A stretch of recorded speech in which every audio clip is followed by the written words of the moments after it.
A lot of talk last season of Arsenal and what they needed, and it was they need someone up front to finish the chances that they create.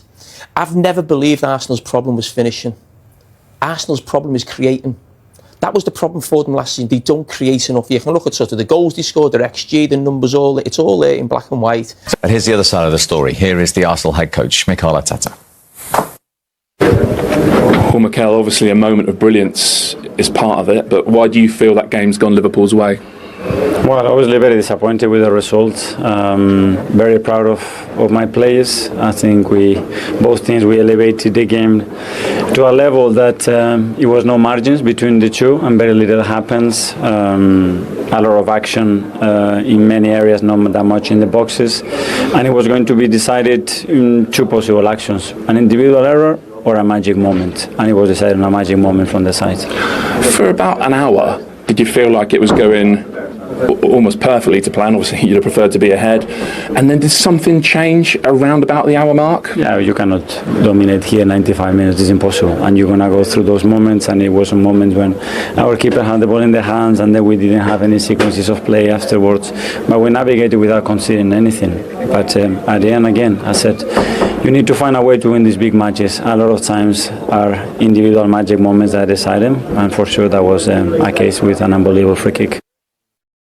Capped it with that stunning free kick. It was a special moment, of course, but even without that, did it feel like Liverpool were in the ascendancy in that moment of the game?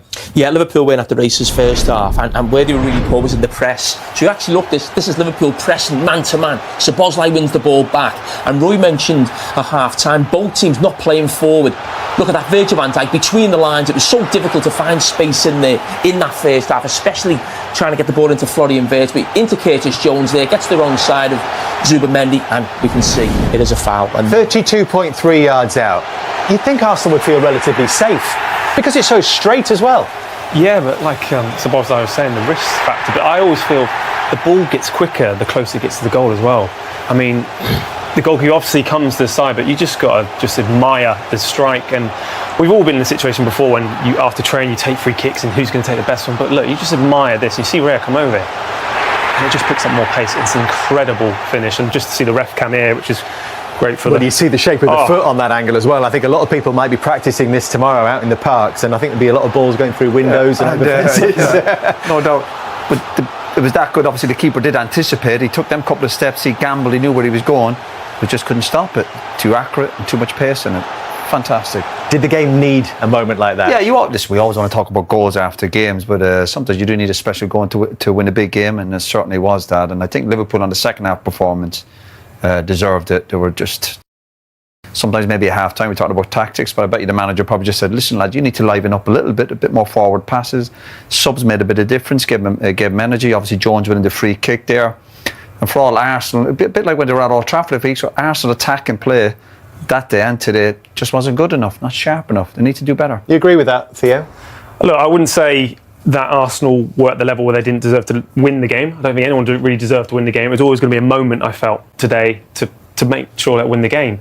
But this is the difference where you talk about the risk, and that's the side of it that Arsenal aren't doing at this moment in time. Forwards have to take risks if you want to be able to win. Does the manager have to take more risks as well? Look, I think he made the substitutions at the right time. I think the game plan was going the right way for Arsenal. I think there were signs of Eze coming on. Of course, he got into the back of the Liverpool defenders and nearly caused problems there. But we want to see him earlier. That's probably the one thing I'd say. There's a lot of talk last season of Arsenal and what they needed. And it was, they need someone up front to finish the chances that they create. I've never believed Arsenal's problem was finishing. Arsenal's problem is creating. That was the problem for them last season. They don't create enough. You can look at sort of the goals they scored, their XG, the numbers, it's all there in black and white. And I felt from last season, Arsenal needed to sort of shift slightly, become more proactive with the ball. So you bring Zubamendi in on the ball. OK, you bring the guy up front. Eze's come in. It's only 3 games, but in the 2 away games that we've seen Arsenal this season, nothing has changed. Heavily reliant on set pieces, don't create anything in open play, and are the best team in Europe for me defensively. I think it's great when you have a defensive record like they have, and they're very good at set pieces. We've got to give Arsenal a thumbs up for that. But if you're just dependent on that all the time, and then you come to like Liverpool, where you go, the set pieces, Liverpool are defending well. Obviously, it's hard to score at Liverpool. do something a little bit different. Rice and they were going off taking corners and they were taking ages. They're slowing the game down. That's part of the tactics. Get people in position. But you're looking at Arsenal, go, do something off the cuff. Do something quickly. Do something whatever. Yeah, there was a bit of rushing their play towards the end when they were chasing the goal. But I mean, general play, you're thinking, do something quickly. Do something off the cuff. They're still going forward, a bit robotic. But it's not now with the set pieces, their defence, you give thumbs up, but you have to find something else. Theo there mentioned about deserving. This game is about, sometimes you don't get what you deserve in this game. It's about finding a way to win football matches. And Liverpool, so far this season, we can analyse and be really critical of Liverpool. But after the game, they must be thinking, well, you're winning. And that's what really good. I was part of a team like that. Your memory plays tricks with you, and you look back and people think you played it well every week. Far from it. But you found a way to win. Or you at half time, the manager says something, you make substitutions, and that's the sign of a really top team. We will get Mikel Arteta's verdict in just a minute. We've got a bit of a condensed post-match this evening because When a player scores a great goal, they know the second it leaves their foot. Did you know? Well, luckily we could practice. Since we started the season, we could practice some free kicks. But I feel this was a little bit farther. I was like 32 yards. Okay, thank you. I was like, I take a risk. I was confident in myself, so I tried it, and finally, it was a long time ago. Why finally? Because it was a long time ago, you know, when you practice all the time, and now, to be honest, I should mention Trent, because as you know, he was taking the free kicks because obviously he has an unbelievable shot. But finally I could have my chance, and did it.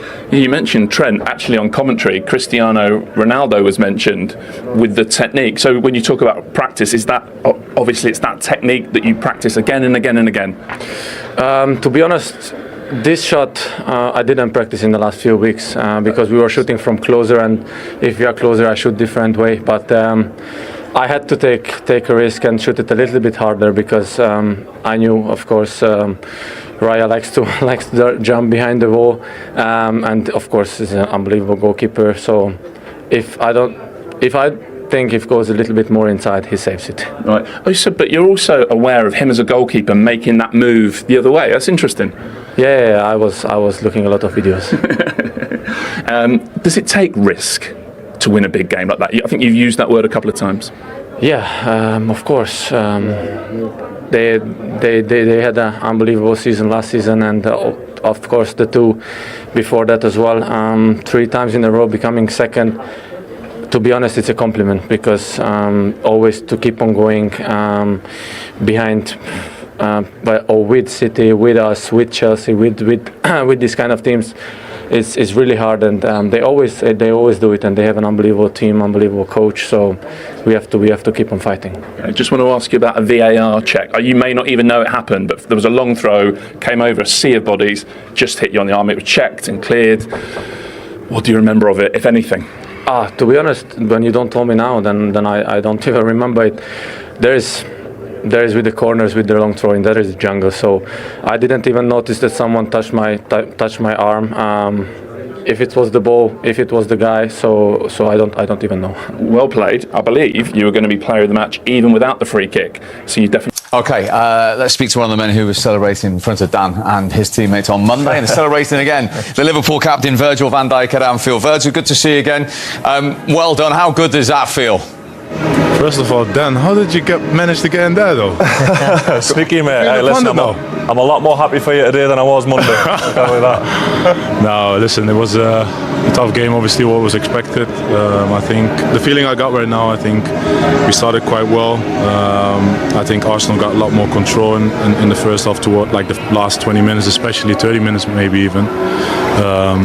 They obviously tried to drag me out with Marino, but Marino in all sorts of places, it was quite difficult, and we couldn't get the press on them. Declan Rice came in between the centre backs, so it was quite difficult, but I think the way we turned around second half, a couple of tweaks, and I think that says a lot. I think we were much better, much more dominant on the ball, and overall great performance, I think, in my opinion.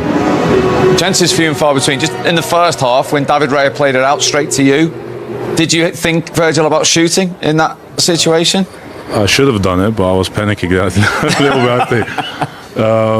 But no, listen, I maybe should have done better. Obviously, that was only one moment that we hope hoped to get a lot more, but in the end of the day, they did it quite smart. Calafiori went on the inside at times, so we couldn't really get him.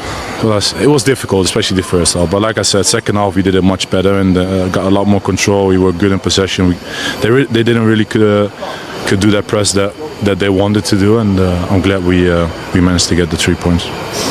Well played today, Virgil. Probably defences were on top on both sides, really. Not too many chances. But what did you think of the goal? It was going to take something special to win it. You probably had a good view from behind. What did you think of that goal? No, I wasn't behind, but I was on the left-hand side. But obviously, I think we tried to push him a lot more, to have confidence in his shot and hit him that well. I think today, he hit it cleanly. I think he did it already with Hungary, I think 2 years ago, and we know he can do it, but obviously today to score it like that and also being the winner, I'm very pleased for him. He's had a fantastic game, like the other day I think in Newcastle as well, under the circumstances. And yeah, now we all go to the national team, and he has to stay fit and be ready for the chaos that happens after the international break. Just look at the screen, because we think we've caught you celebrating before it even hits the back of the net. That's how much confidence you had in Dominik from this strike here, Virgil. Watch him as he hits it.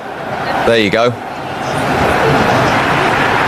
I don't know what I was doing there, but I don't think... Well, you were ahead of the game. It's brilliant. I'm not sure, but I was really enjoying it. So, like I said, I'm very pleased for him, and yeah, great.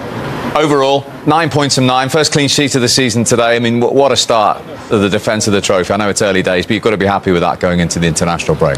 Yeah, you can't argue with the points, of course. I think to have 3 wins at the start of the season against the opponents that we faced, I think that's great. Obviously, there's still a lot of work to be done, but we all know that, we all realize that as well. But the main thing is to now stay fit and find consistency, and I think that's what we strive for. And other than that, just focus on ourselves. Don't look at others. Don't look on ourselves. Be the best version of yourself and enjoy it all. Good to talk to you. Dan sends his best. All the best, Dan. All the best. See you, man. Yeah, what a week he's had. Makeshift right back and then the match winner. And really interesting, actually. We were just doing some research. He is the captain and free kick taker of Hungary. He scores free kicks for Hungary. But as he was saying, when you're playing with Trent Alexander-Arnold, when you play for England with David Beckham, nobody else gets a chance because they're so good. Absolutely. We were all, as he was lining it up, we were thinking, never really seen him take many free kicks. Because it was Trent. Absolutely. So we were intrigued. And then in his interview there, he said, well, when I get closer, I have a different technique. It wouldn't have been that type of... So I can't wait now until there's one from 20 yards out to see what he's doing. Because as you say, Trent Alexander-Arnold was exclusively taking the free kicks over the last few years. So quite incredible that Liverpool have got another very good free kick taker in their ranks. So I guess that he's going to be claiming the next few now after that. And no wonder why. I mean, 32.2 yards. He did mention Raya. To be honest, if you put a ball there and say, can you score from that far out? I'm probably saying no. Are you? Probably. 32 points. I mean... I was speaking to the guys before, and I've said it on this, sat in this chair before. I think the wall in this situation is a hindrance. I don't know. I think soon, I'd be surprised if soon, when the ball is that far out, 32 yards out, over 32 yards out, if the goalkeeper stands in the middle and there is no wall, I bet he doesn't have to even dive. I bet he can just shuffle and catch it. The wall in that situation is a hindrance. They don't get to see it. It gives somebody a target to hit it over and up. The goalkeeper always has to shuffle one side of the goal or the other. If he just stands in the middle and there's nothing in front of him, what would happen is the opponents would start blocking. The opponents would make their own wall, and that just shows you. The free kick taker wants a wall there. It gives them a point of reference. So don't get me wrong, 20 yards out, you need a wall. But over 32 yards out, I think a wall is a hindrance to a goalkeeper. I do agree with that from that far out. I think if you give any footballer a shot from that far out with nothing in front of them and said, hit that, I don't even know sort of what technique you would go for. I think people would just try and lace it. But listen, it's obviously something that now the amount of set piece coaches that are coming in, they've put work into it. He said it himself. He said they always look Raya moves behind the wall, so it's obviously something that they've picked up and worked on. And listen, I'll never ever hit a ball as well as that, so it's hard for me to comment on. But it was a great free kick. Arsenal suffered a narrow 1-0 defeat to Liverpool at Anfield, and the game highlighted how small details can change everything. Just 5 minutes in, William Saliba, Arsenal's most reliable defender, was forced off with injury. This early setback disrupted Mikel Arteta's plans and left young Christian Mosquera with a huge task on his away debut. Liverpool quickly took advantage, pressing high and unsettling Arsenal's rhythm. Although the Gunners defended well and kept Liverpool quiet for most of the match, they struggled to create clear chances of their own. The difference came in the 83rd minute when Dominik Szoboszlai produced a stunning free kick, curling the ball into the top corner past David Raya. Despite late appeals for a penalty, Arsenal left Anfield empty-handed.